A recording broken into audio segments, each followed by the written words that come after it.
मित्रांनो, जीवनात तुम्हाला चढ उतार अनुभवायचे असतील तर महाराष्ट्रात गड किल्ले काय कमी आहेत? तुमच्या कष्टाच्या पैशांना का मार्केटचे नसते चढ उतार दाखवताय? अहो, त्यापेक्षा त्यांना समतासमत वाढवा ना. समता पतसंस्था, टेन्शन नाही, रिटर्न्स निवडा. कोपरगाव शहरातील मेन रोडवरील संत तुकाराम व्यापारी संकुलासमोर भाग्यश्री शॉपी नजीक रस्त्याच्या कडेला असलेल्या नगरपालिका पाणीपुरवठा वॉलच्या चेंबरचा ढापा खचल्यामुळे नागरिकांना मोठ्या अडचणीचा सामना करावा लागत आहे. सदर ठिकाणी मोठा खड्डा पडल्यानं पादचारी व वाहनधारकांसाठी तो गंभीर धोका ठरत आहे. या खड्ड्यात अडकून अनेक नागरिक पडल्याच्या घटना यापूर्वी घडल्या असून काही नागरिक जखमी झाले आहेत.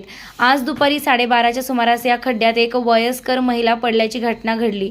या घटनेत संबंधित महिलेच्या पायाला दुखापत झाली आहे.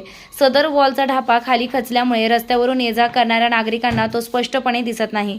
त्यामुळे पायी चालणारे नागरिक तसेच दुचाकी व चारचाकी वाहनधारक अशा घटनांना बळी पडत आहेत. अशीच परिस्थिती शहरातील इतर अनेक ठिकाणीही असल्याचं नागरिकांचं म्हणणं आहे.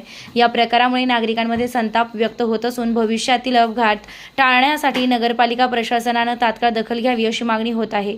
शहरातील सर्व खचलेले वॉलचे ढापे त्वरित दुरुस्त करून ते नागरिकांच्या सहज लक्षात येतील अशा पद्धतीने बसवावे. तसेच धोकादायक ठिकाणी सूचना फलक व संरक्षक व्यवस्था करावी अशी मागणी नागरिकांकडून करण्यात येत आहे. निर्भीड न्यूज, योगेश डोके, कोपरगाव.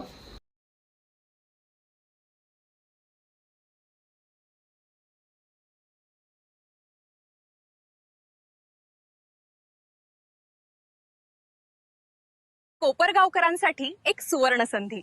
विस्पुते सराफांचा विश्वास आता वास्तुनिर्मिती क्षेत्रातही दृढपणे उभा राहत आहे. कोपरगावच्या मध्यवर्ती ठिकाणी येवला रोड, रामग्लास शेजारी एकविरा कॉम्प्लेक्स हे भव्य रेसिडेन्शियल आणि कमर्शियल प्रोजेक्ट तुम्हाला हक्काचा पत्ता देण्यासाठी सज्ज आहे. कोपरगावात प्रथमच हायवे टच लक्झरी फ्लॅट्स, प्रशस्त शॉप्स आणि आधुनिक ऑफिसेस, तेही एकाच ठिकाणी. अधिक माहितीसाठी संपर्क करा 8208500441 आणि 9822551153. धन्यवाद.